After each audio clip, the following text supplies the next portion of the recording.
our solidarity. The Institute wanted to join in the sentiment, the wider sentiment from all across Pakistan of solidarity with the People's Republic of China in combating this deadly virus. We are very pleased that our government has already spoken at the highest level. The Prime Minister had made a statement. We are also very pleased that in Germany, Munich Security Dialogue, State Councillor and Foreign Minister Wang Yi also recognized Pakistan for this. And Prime Minister has just spoken. Ambassador Yao just informed me that he has just spoken to President Xi, expressing our solidarity. And why not? I think it is important for everyone in the world to recognize that today it is an epidemic, but tomorrow if it becomes a pandemic, then everyone will get affected. And therefore, like in natural disasters, we stand with each other. So why shouldn't we stand with China in controlling this when it is a common challenge, a common threat? So that's what we just did a short while ago.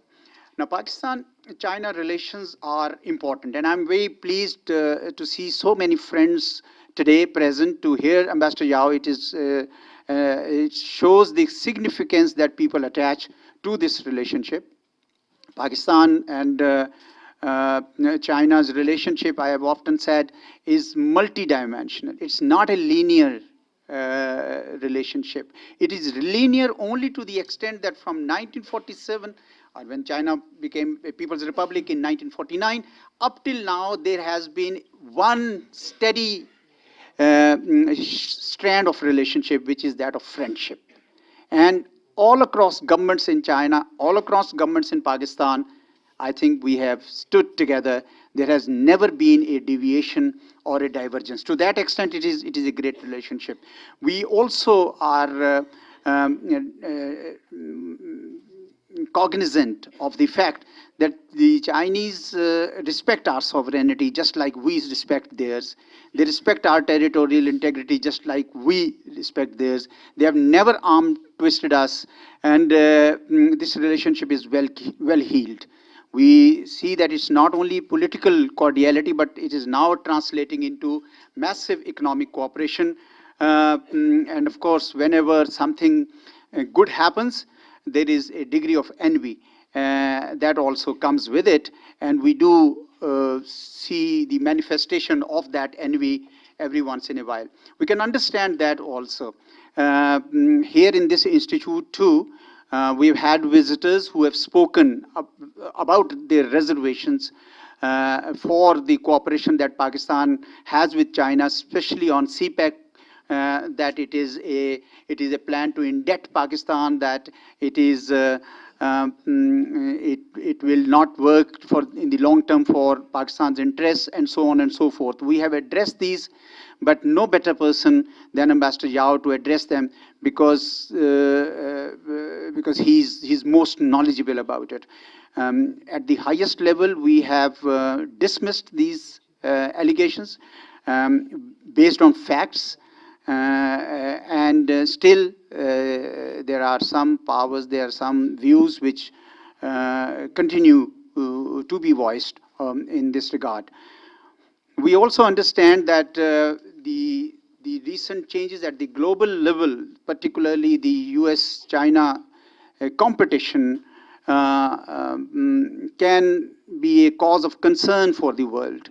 For a time, we thought that the world was now coming together and recognizing the importance of interdependence, and there was a euphoria, I would say, even for globalism.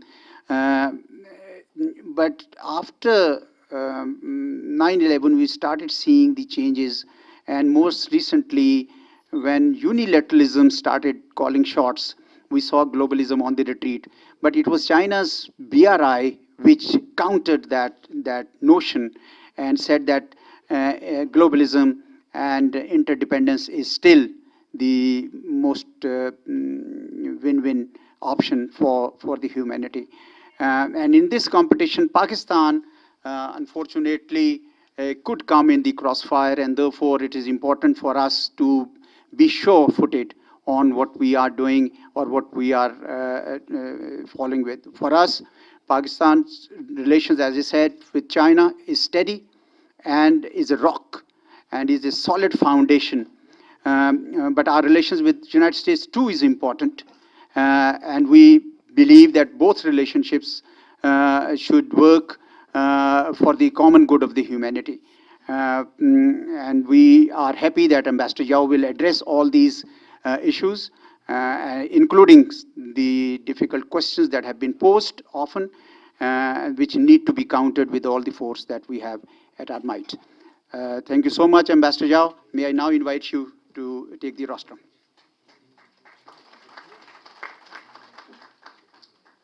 Chairman, Director General, Director of China Study Centers, in this public talk on Pakistan-China relation. Just now I had a little virus, but before the topic, I want to a little brief because China right now is in a very difficult period when we are fighting against this coronavirus. But we appreciate a lot the support, the solidarity and assistance from the Pakistani government and the Pakistani people. This is a very strong strength for us to deal with this challenge. Second, the situation is still developing. I can't say it is under control, but indications have shown that some positive changes. We have less confirmed cases, we have less suspects, we have more cured. So with the help of the international community, in particular countries like Pakistan, we are more confident in winning over these diseases. And thirdly, the Chinese government is closely working with the Pakistani government in looking after and attending the temporary difficulties and concerns of the Pakistani community in China, especially for the students in Wuhan and the Hubei province, where the affected are most serious. We will look after all of you, and more than looking at our own citizens. I think that this is also just now our president assured Prime Minister Imran Khan during their television conversation just now.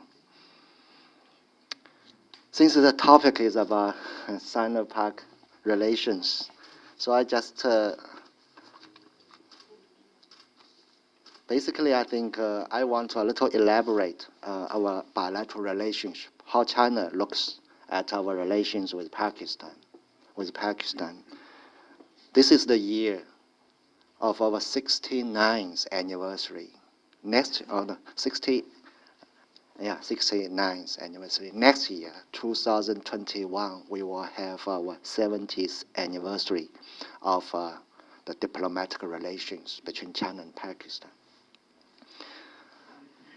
Pakistan was not the first to have these diplomatic relations, but Pakistan was the first among those countries who recognized New China People's Republic. I think the recognition came as February 1950. But of course, to establish the diplomatic relations takes some more time for us to go through these procedures. But I can say that from the very birth of the People's Republic of China, we have a very strong foundation of our relationship. During the different historical stages, our relationship has undergone a different kind of dynamics. But for the past almost 70 years, right now, we are very proud that Pakistan is the #1 friend if China has in the international community, especially in the neighborhood. Pakistan is the closest friend and valuable friend, most valuable friend of China. In China, we call Pakistan this relationship, use usually these terms, but these terms sometimes it sound like a cliche, but I think in China we still talk it most For example, first, Pakistan is a good neighbor of China. By neighbor, we means that we live together. We are bounded by nature. So we definitely, China has totally 24 neighbors, both through land or through maritime. But I should say that among these neighbors, Pakistan is our best neighbor. So this relationship, first is, for example, in 1963, we have the border agreement. We finalized any kind of things. Starting from 81, among the first, we started the trade relations. And since 2013, of course, Belt and Road Initiative. But this neighbor, basically, that it is a natural bond. And this is also, I think, through the different successive leaderships, care and foster, that we develop this kind of relationship. Second, we say Pakistan is our best friend, a good friend relations with Pakistan. By friend, it is basically is the policy level, that we adopt always a friendly policy towards each other. Both nations, we have the different social systems, we have the different histories, we have the different environments. But when we adopt a friendly policy towards each other, then we can understand each other and we can also support each other. So by friend, I think this basically is our efforts, the efforts by the two governments, the efforts by the two peoples, the efforts by the two nations. So this good friend or the best friendship is another example of our relationship. The third characteristic or the feature we call is a good partner. Good partner. By good partner, we means that we have the common cause. We have the common orientation of our nation building or nation construction. I think that is the peace and development. But I think both countries recognize this is the main themes of the world, of the region too. So we work together as a partner to promote the regional peace and stability. We work together as a partners to promote regional and international justice. We work as partners to promote the economic and the social development, not only for our own two countries, but also for the region, for the world.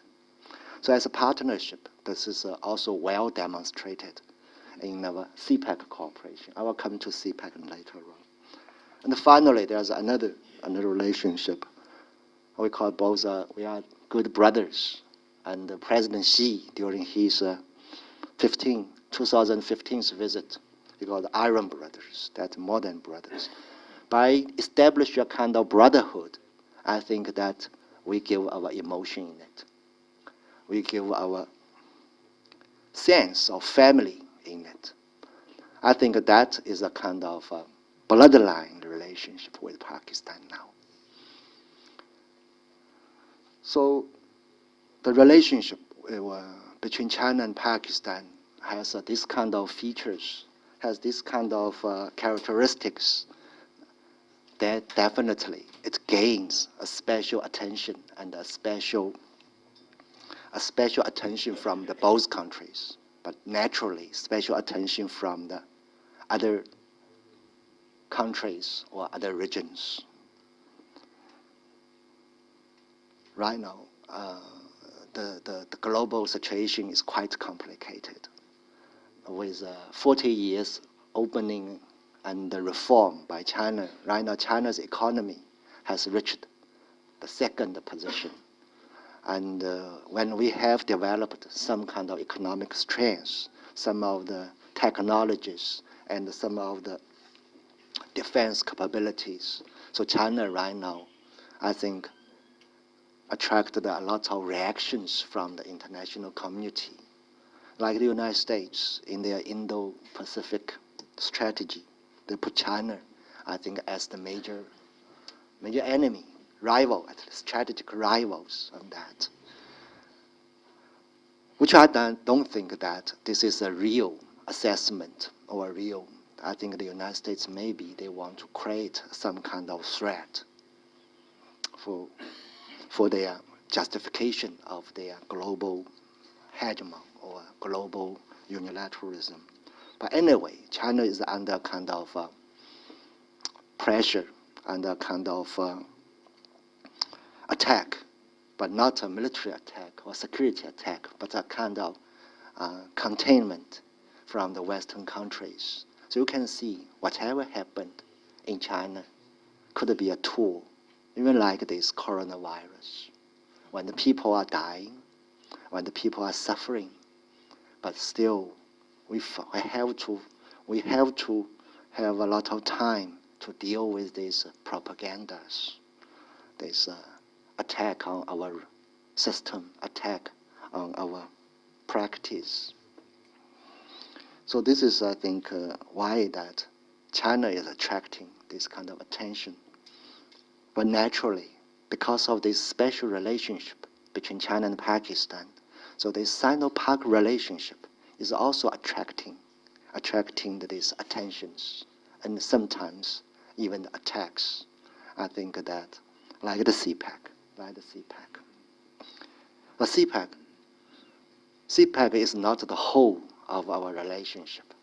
CPEC, I should say, the maximum is the latest stage of our partnership. Why? Because CPEC, basically, it is an economic project. Our purpose is for the development. So if you look at these four features of our relationship, our good neighbors, good friends, and good brothers, CPEC is mostly under the category of the good partnerships. This is the partnership. Since 2013, that the two governments at that time started the CPEC cooperation. And I won't go to the details. I think a lot of dignitaries, you know me better. But today a little. Previously, for the past 6 years, we are focused on 6 areas: Gwadar Port, communication and transportation, power generation, and SEZ, Special Economic Zones.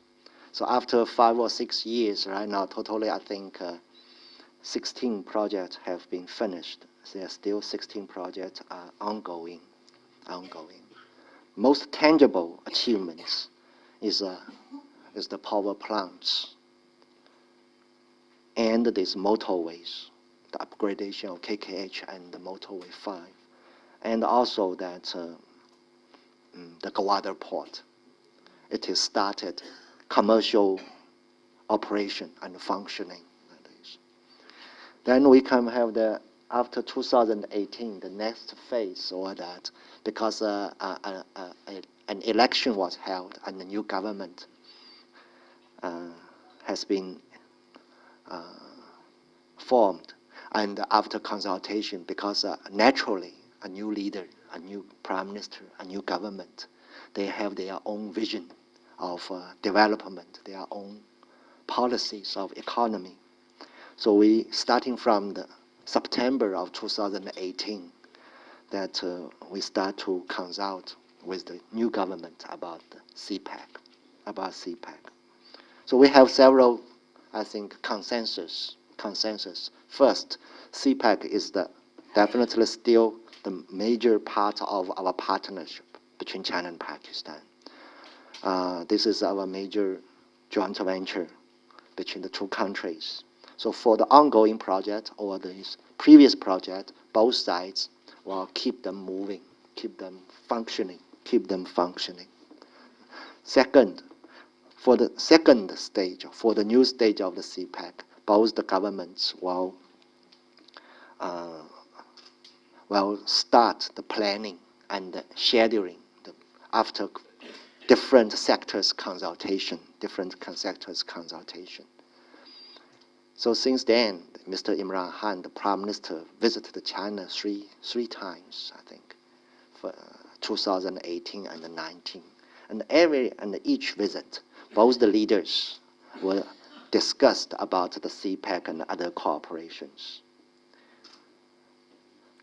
So right now, the new stage of the CPEC, I think, is almost coming to being the new stage. The new stage, according to our consultation, first, we will have this mega project and infrastructures too, but we are focused on two. One is the railway, the mainland railway. This is we are discussion with your railway ministry, but this is a long-term project, 7-10 years, long-term vision. Basically, we are going to upgrade the load capacity and the passenger capacity of your current railway system from Karachi to Peshawar. Second is that we are going to increase the speed till to 160 kilometers an hour. This is our purpose. But we are going to implement it in 3 or 4 stages. 3 or 4 stages. This is one.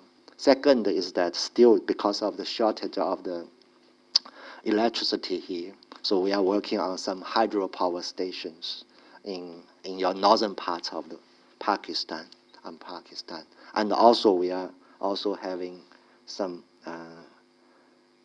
new energy projects, so solar or wind, this second. But the new aspects of the CPEC, basically, I think, demonstrate Mr. Imran Khan or the current government's vision of economy. First, they think that we should engage more the private sector.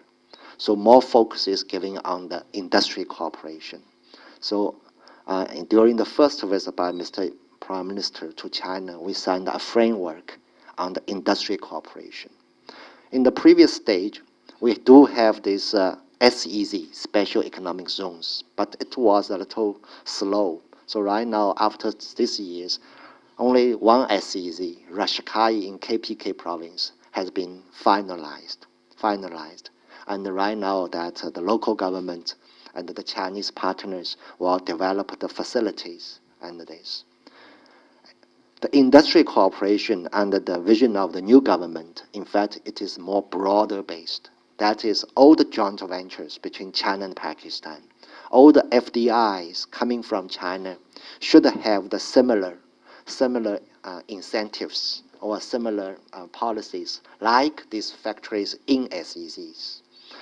So through this, in fact, the Chinese investors will have more choices. They don't need to go to this SEZ only. If they open a joint venture in Lahore or in Karachi, I think that your government is giving the similar incentives for those. So you can see that this FDI has been increased from China, although that we should have more, but I will explain later on why that we are promoting. Second is agriculture. This is also a key area which I think the Prime Minister Imran Khan was very keen to have this. So we started last year, we established a new joint working group on agriculture. And we have started 2 tracks of cooperation in agriculture. One is G2G, government to government. Basically, we are using some kind of money, grant, to improve, expand your agricultural technology centers. 10 centers will be established, but we will consolidate your current research system and this. Second is we call it B2B, business to business cooperation on agriculture. That is, some Chinese companies are investing in irrigation, investing in plantation, investing in livestock, this kind of farms, and this is a little seasonal because we have to follow the natural seasons. For example, in April, some of thousands of acres of cotton will be started in southern Punjab and in Balochistan. This is agriculture. Third new aspect is we call social sector. Prime Minister Imran Khan pays special attention to the poverty elevation, education, health. So in this regard, I think we have started a social sector cooperation. And right now we are implementing 17, we call the fast track cooperation. This is including building hospitals, vocational training centers, and this. So this is, and last month, I think, not the month before, last December, we are talking about a new area of science and technology. A joint working group of science and technology will be constituted maybe in the next few months started. The CPEC, so this is the current shape of the CPEC. For example, Gwadar Port, these projects are all going up. For example, this new airport, new water plant, new power plant, this new hospital, new vocational training center. They are all start to the construction by the end of March. Although that currently this coronavirus issue a little stopped them because the people-to-people contact and some Chinese engineers could not come. But I don't think that they will have a long-term problem for this kind of project. For the transportation sector, the major two projects, M5 and the KKH upgradation, were totally completed by the end of March also. And also this orange line in Lahore, that this is also, I think, will be operated by the June or May this time. In the power sector, all these major coal-based, 3 major coal-based power plants are fully functioning. Entire in the Sindh, this coal-based division in these are developing. Right now, we are developing 4 blocks of the power plant, and other windmill and this going. So for the next stage, right now, we are giving more attention to the private sector for FDIs, even the investment project. So this is the new next phase of the CPEC. Maybe there will be less mega projects, but I think that it could be more relevant in building your capacity of manufacturing, your capacity of export. We think that right now you are faced with the temporary short-term fiscal problems. Basically is that the export is not enough. But if you want to have more export, you need a very strong manufacturing sector. If you need a strong manufacturing sector, in fact, you need the low cost of the facilities, like power, like gas, and these things. And if you need this low cost of these facilities, in fact, you need more convenient and more advanced infrastructures, like transmission, transportation, and all this. So in fact, this is a chain of the industry. So right now that China, in fact, has come to the different parts of the chain. But with this kind of cooperation, we hope, finally, we can have more cooperation, more support for the manufacturing sector. For example, right now, since the 1st of this January, we started the second stage of the free trade agreement. Among these,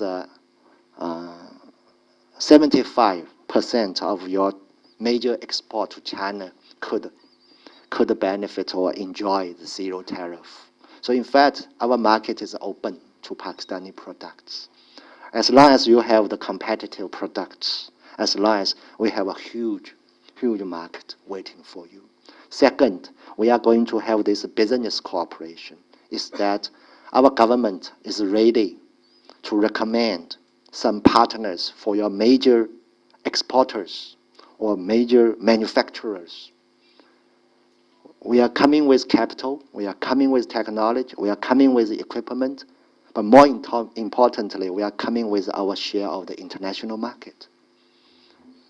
For example, today I just met this hair group who have a SEC in hair group. They start to export to Nigeria. I think this is good. that the products are going to. And this share is from their headquarters market share. That they shift some manufacturing because of maybe coronavirus, my virus, they could not produce enough like TV sets. So they shift here and they produce and send to Nigeria. So like this, we are sharing with this. And our partnership will be more and more driven by this private to private, economy to economy, manufacturing sector to manufacturing sectors cooperation. So this is one feature of that. Second feature of the new stage of the CPEC, we will pay more attention to the people, to the community, and that is basically like this vocational training center. We are discussing with your government that to upgrade 50 vocational training centers. We are going to build 100 the smart classrooms to spread this high quality educations. There are some others also, like the poverty elevation. We are still discussing with you to have some model village. How can use our experience of change their economic structure to increase their value for their outcrops like this. So model villages for the poverty elevation. These are all, I think, based on community's interest, based on the people's, the localities, this interest. So that is second, the CPEC will be focused more on the people, private sector, and on the people. Thirdly, that is we are going to also have the third participants. CPEC should be a regional platform, if possible, for regional connectivity and regional prosperity. For example, that we are developing these SEZs in Rashkari, KP, in Dabeji, in Karachi, or in Islamabad. So if a third country, whoever they are from, that they want to invest in these SEZs, I think that both sides, we agreed, we will be more than happy to welcome them. Investment, but this is only a part of the investment projects. If they have any kind of intention of joining this CPEC project in this, for example, poverty elevation, or for example, education, health, whatever, I think that this is also. Geographically, I think right now, Gwadar is allowed to transport the transit goods for Afghanistan. But if in the future, that we can have a railway from Gwadar to Quetta, through Quetta to Chaman, and to Afghanistan, to Central Asia. I think this could be the best utility, the best value of the CPEC and the Gwadar port. That is a port for Central Asia, Yes. So this is another, that we have a joint working group on international cooperation between two foreign ministries, that if third party also, in fact, we should encourage and this third party's participation in this. Then, since this is the new stage of the CPEC, but we are also that you may see that there are a lot of propaganda or first. In the first stage, basically they are talking about this death trap. You borrow too much for the CPEC. But I think that you can check our loans, basically the Chinese loans for CPEC, which is borrowed by your government, is only, I think, less than $6 billion, I think. And these loans, I think, why we don't want to make it very clear of those terms, because they are the cheapest. They are the longest time. Usually that takes 20 years to repay, pay back. There are some other birds like the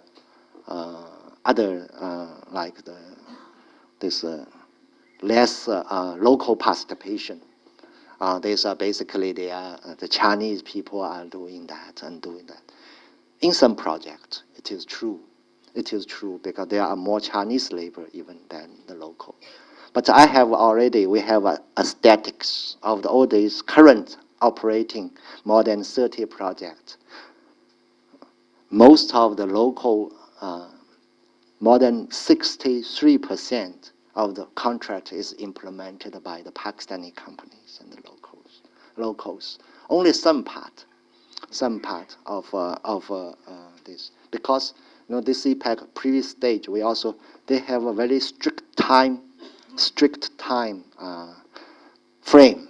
You have to finish this project by in 2 years or 3 years or 1 year and a half. Then we need a very skilled labor and very designed, structured. And here the labor, Pakistan labor is cheap, but they need more skills. They need more actually structured and better organized. Right now, I think it's a little less organized. But for the next stage, for example, for the new stage of the CPEC, for all these industrial cooperation, all this, I don't think that this kind of things will happen again. Basically because they are all the localized projects. They are localized projects. They are talking about some kind of transparency. So I asked some of the Chinese company people that trying to go through the internet. You give me, for example, there are some other countries' investment power plant. So I say, please trying to get the information. And you also trying, for example, one of the CPEC projects, for example, the Port Qasim power plant.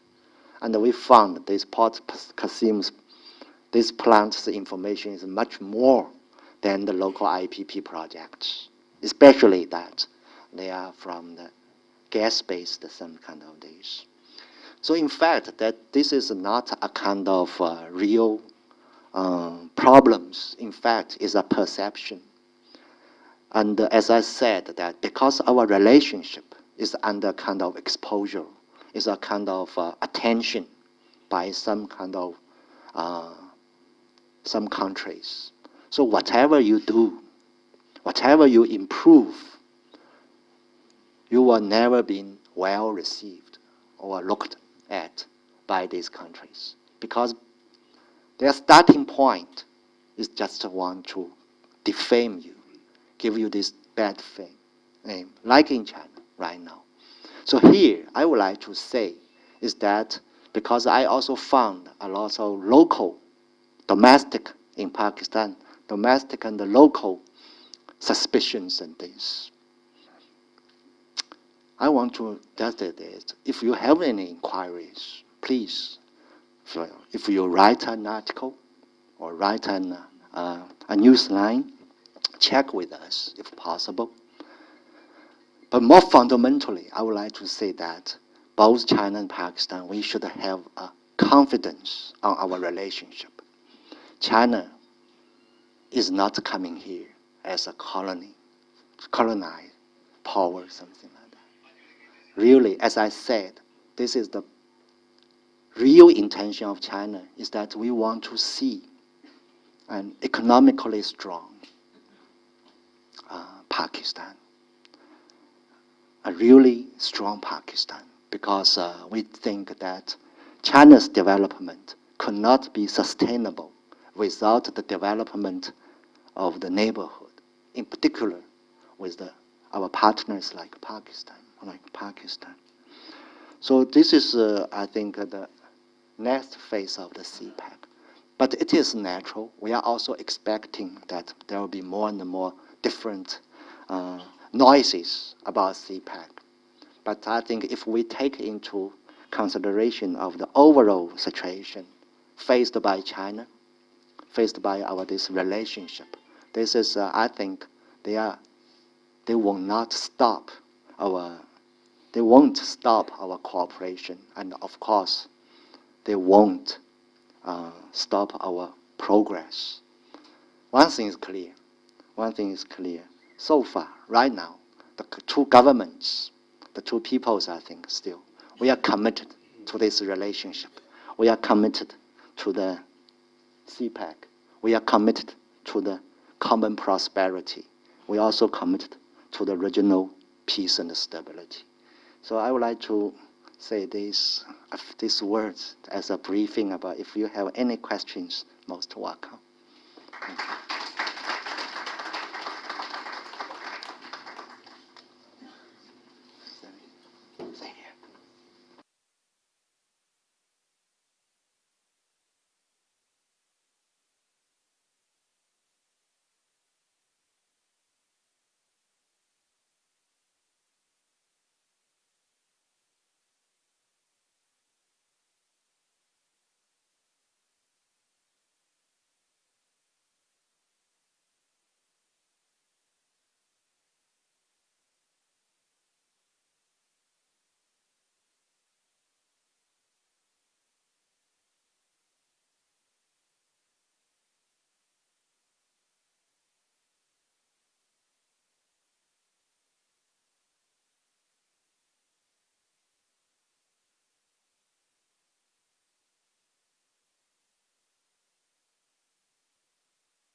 But your government has already discussing with the Afghan government is from the Quetta in the near future.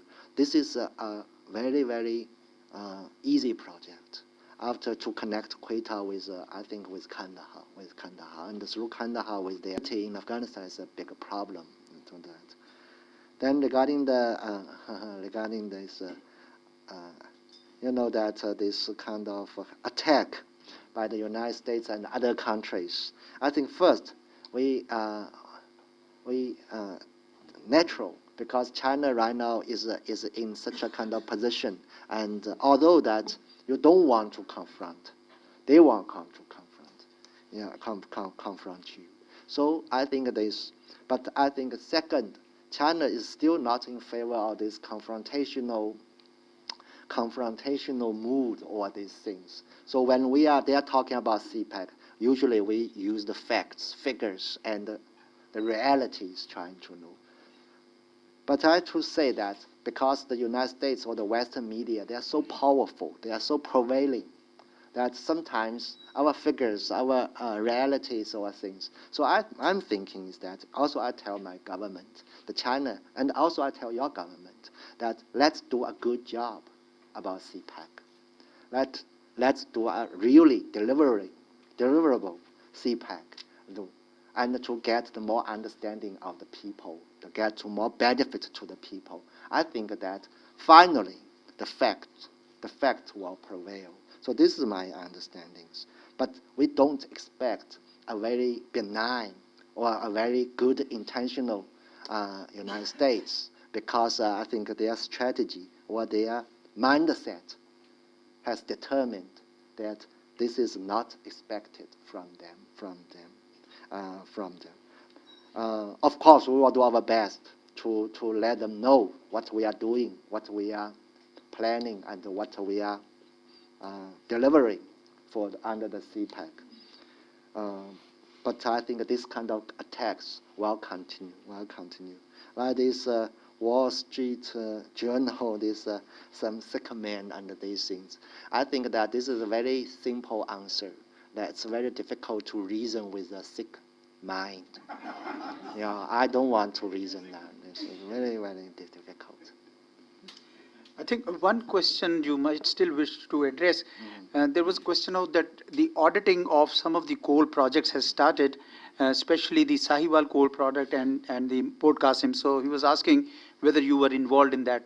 Auditing. Yeah, your concerned people are involved in that auditing? No, this auditing is a part of our own people. All the projects, you know that in China, since 2012, that we have also this auditing and the supervision is an integrated part of all the CPEC projects, all the CPEC. I think your government also have this auditing, but we don't have the joint auditing, something like that. For all the Chinese companies, because the money comes from our banks, some money are from like the Port Qasim, another 1 billion is from Qatar, their investment. So they have their system. We have for all these because these projects are run by the companies in China. We have very strict this auditing, these supervision systems.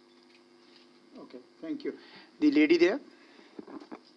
Sometimes rely on smuggling for living. So therefore, that is a question that we will relay to the government. Yes, sir. Ji. Anwar, haan. Railway, Pakistan, Iran, Turkey, Russia. All right. The third row, sir, just behind you. Yeah. Yes, sir. That you are facilitating the peace in Afghanistan, and you are working some joint projects of regional connectivity and this. We are very encouraged. For China's railway, previously there was a talking railway between China and Pakistan crossing Honjarab, but I think right now the feasibility doesn't indicate it is very economically viable, I think, at this stage. In Afghanistan, and basically there's also because I served there, and the shortest cut of railway, right now the China's railway between China to Europe is through Moscow, through Russia. In fact, the shortest cut from China Kyrgyzstan, Tajikistan, Afghanistan, Iran, and further away, yeah, Europe. I think this is exactly the Turkey and Azerbaijan. So if this is a project from Pakistan to this side, and if we in the future, if Afghanistan can have peace over there, and this we call the five-nation railway, because this China, Tajikistan, Kyrgyzstan, Afghanistan, Iran has already have 2 rounds of meetings already. So that this could be, I think, a network. And this network, Pakistan will play a bigger role if we can connect these 2 railways with Gwadar or Karachi. I think that this is the most ideal railway network. Because right now between China and Kazakhstan, between China and Turkmenistan, all these railways are already over there. Only that Afghanistan, if we can cross Afghanistan by railway, that is very important. And the second, sir, you mentioned domestic some kind of thing. I think that I don't know, because is it true or right for me to say like this? First, when I came here 2017 late, I think at that time the CPEC is overexposed. It's too much. It seemed to me that all the economic problems could be settled by CPEC. All the economic development could be satisfied by the CPEC. This is my impression, that since the first stage of the CPEC, it's so much overexposed and overburdened. And wherever I go, when I go to Balochistan, then I'll go to CPEC, every province is, I want to put this under the CPEC, that part of CPEC. So this is, I think, CPEC is a part of our relationship. Is a part, I think, also is your overall economic development. So, of course, I think when this is a little over-assessed the CPEC, then you can see a lot of expectation from the private sector, from the public sector, from the different provinces, from different communities. So I think that, in fact, the CPEC is not a fixed project. If I can say that is a long-term project, is starting from 13, we have a long-term plan is 2030. But frankly, our relationship or our cooperation won't stop at 2030. So CPEC could be a sustainable, a long-term project. For example, as I explained just now, the first stage is we really want to develop the infrastructure. If we can lower the cost of your manufacturing, lower the cost of your logistics, lower the cost of your power, something like that. But it should be combined with your own efforts. Before power is generated, but still a lot of costly for the transmission, a lot of cost for the distribution. Then we need a coherent efforts.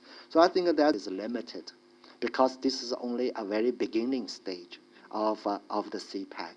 And also, I think your government has your development plan. This is also the very beginning of this plan is implemented. So I hope that with more coordinated and this, especially this new stage of the CPEC, if we can put more resources for the cooperation with the private sector, I think that, and I think right now, this is the direction, this is the area. So definitely we will do more for the private sectors. Regarding the slowdown, and this is also a different perspectives. I should say that for the previous stage, because mega projects are the major content, so we every day, maybe every week, every several months, we have inauguration, completion ceremonies. You can multi. But right now, since we are going to the private sectors, but they, for example, even without my knowledge, a steel mill of 600,000 tons capacity is already established in Swabi. I think for the past, well, I don't know, but the private investor came, they discussed, they opened the factory, they are going to produce very soon. So this kind of, in fact, we say it might not be very tangible, but it is really helpful, because this capital, technology, go to the community, go to the local provinces. So I think that is maybe you can feel that a little slowdown. But this slowdown is compared with the previous stage. When we look at this more people-oriented, private participated, new stage of CPEC. So maybe I think that this slowdown is not worrisome. In fact, they are doing more concrete works on that. And sir, you mentioned the South China Sea, right? South China Sea. This is a. No, I think he mentioned South South China means Xinjiang, I think. Xinjiang. Yeah. Xinjiang. Uyghur problem, I think. I think that, there's a lot of propaganda. Even the day before, I think, the New York Times, they say that there's new internal document, some list of the Xinjiang. They were, I think, under kind of custody, under kind of this. But if you look at this list, which they said that this is an internal document they acquired from somewhere in China. If you look at this list, I think 360, I forgot, 360 this list, they have their overseas contacts, something like that, and they say they are suffering. But if you look at this document is already produced, I think in 2007. There are similar lists already. This come from, we call an organization called ETIM, East Turkestan Movement, Islamic Movement. This is UN designated. But this Western media right now, because they want to put a kind of bad name on Xinjiang, there are very small number of the extremists, terrorists. They have nothing to do with religion, have nothing to do with the beliefs, with nothing to do with the society in Xinjiang. Because of this small number of terrorists everywhere, I think some other countries, even Pakistan, you have small number. So you have to deal with them. Deal with them. Okay, then when we are trying to do so-called this de-extremization, to deal with this, then they, this Western media, they came with a bigger story that China is oppressing the Muslims, and they put it as a religious problem, which is, I think, gave us more pressure on that. So I want to that because, for example, last year I arranged 10 delegations from Pakistan, either media or think tanks, who visited Xinjiang, and they also wrote a lot of their experience. But because of this kind of strong media power by the Western countries, what they say, people believe that. What we are saying, nobody will listen. So I think that this is a kind of projection which is specifically aimed against China. So as I said, right now China seems to me becomes a permanent victim of in the eyes of the Western powers. Why? Because their ideology won't allow a rise China. Their strategy won't allow a strong or developed China. But China is trying to advocate a new world or global order. Is that we are not coming to challenge the United States. We don't want to replace you. We don't want to be the number one. But we do want our own responsibility and share of the global interest or whatever that is. So that is, I think, right now it is in a kind of clash of the different worldview. United States, they don't want to be challenged. And China, we are not going to challenge them, but we really want to be, for example, legitimate respect and our legitimate position in the global order or the global this. So this is, I think, an example of this kind of clash of the world view or the world order or the world. And during this period, China definitely is faced with a lot of challenges. But some friends or our partners like Pakistan, you may also be faced with the same challenges.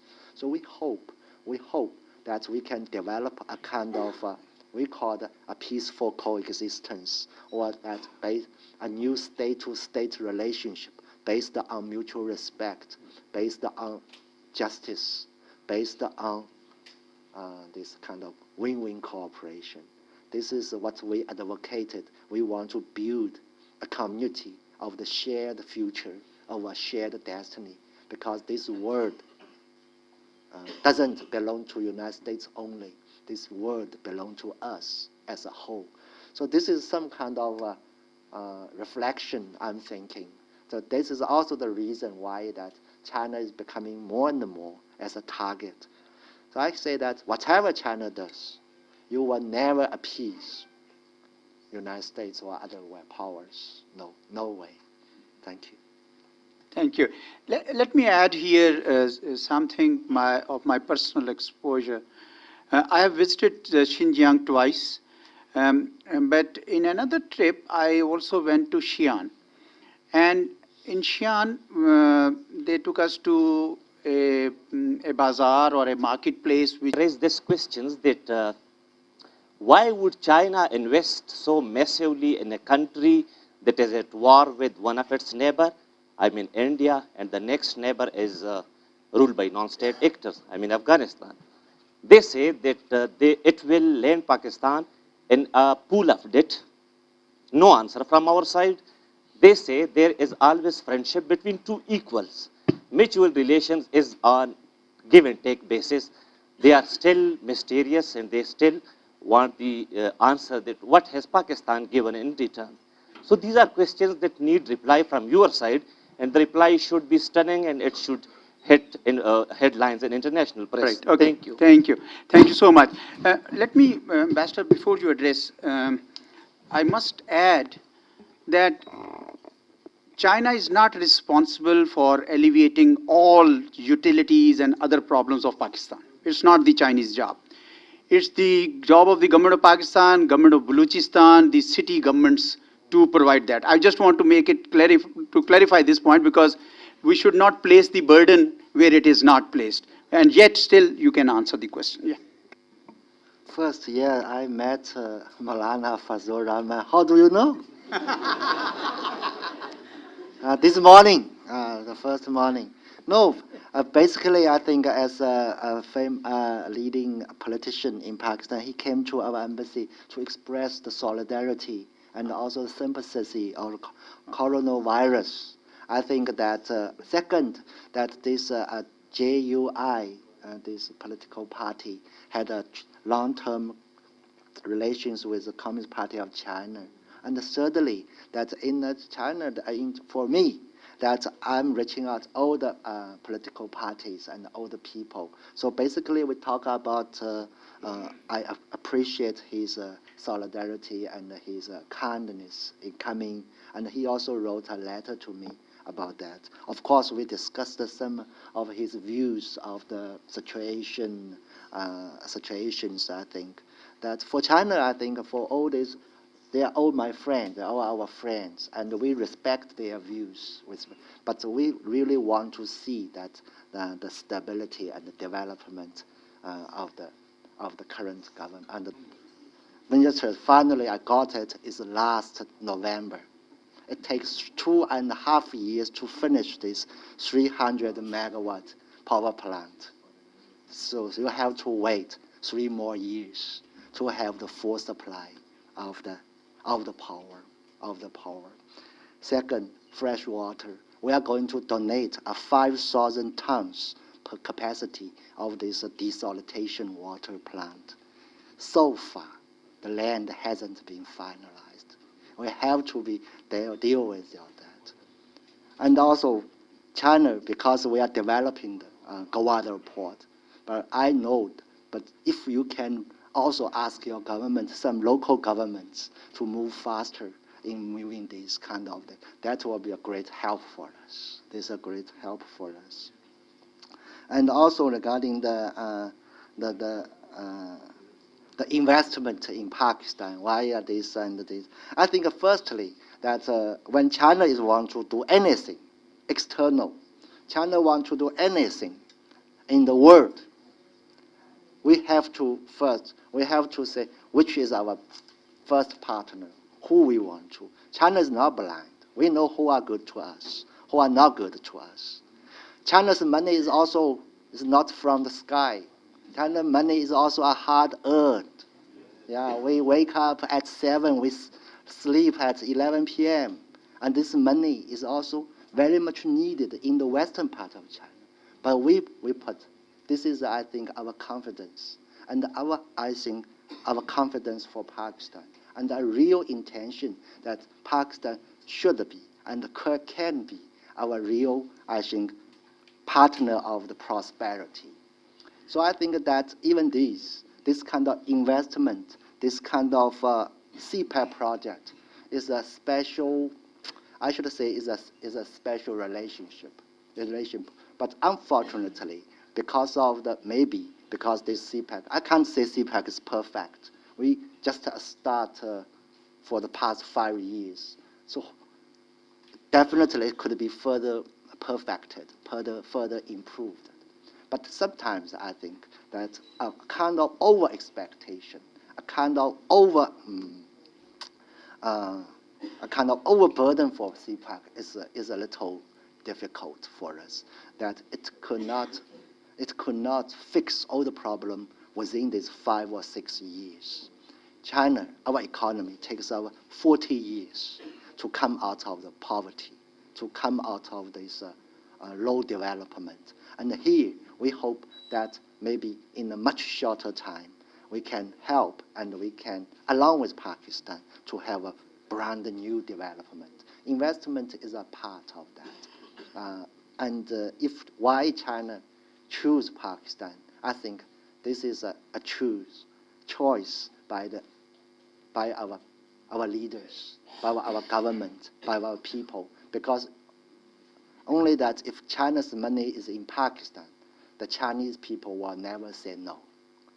If we put other countries, maybe it is controversial, but here they are well received, at least in China. Thank you. Truthful answers that you gave. So thank you so much, Mr. Sir. May I request you to share your concluding thoughts?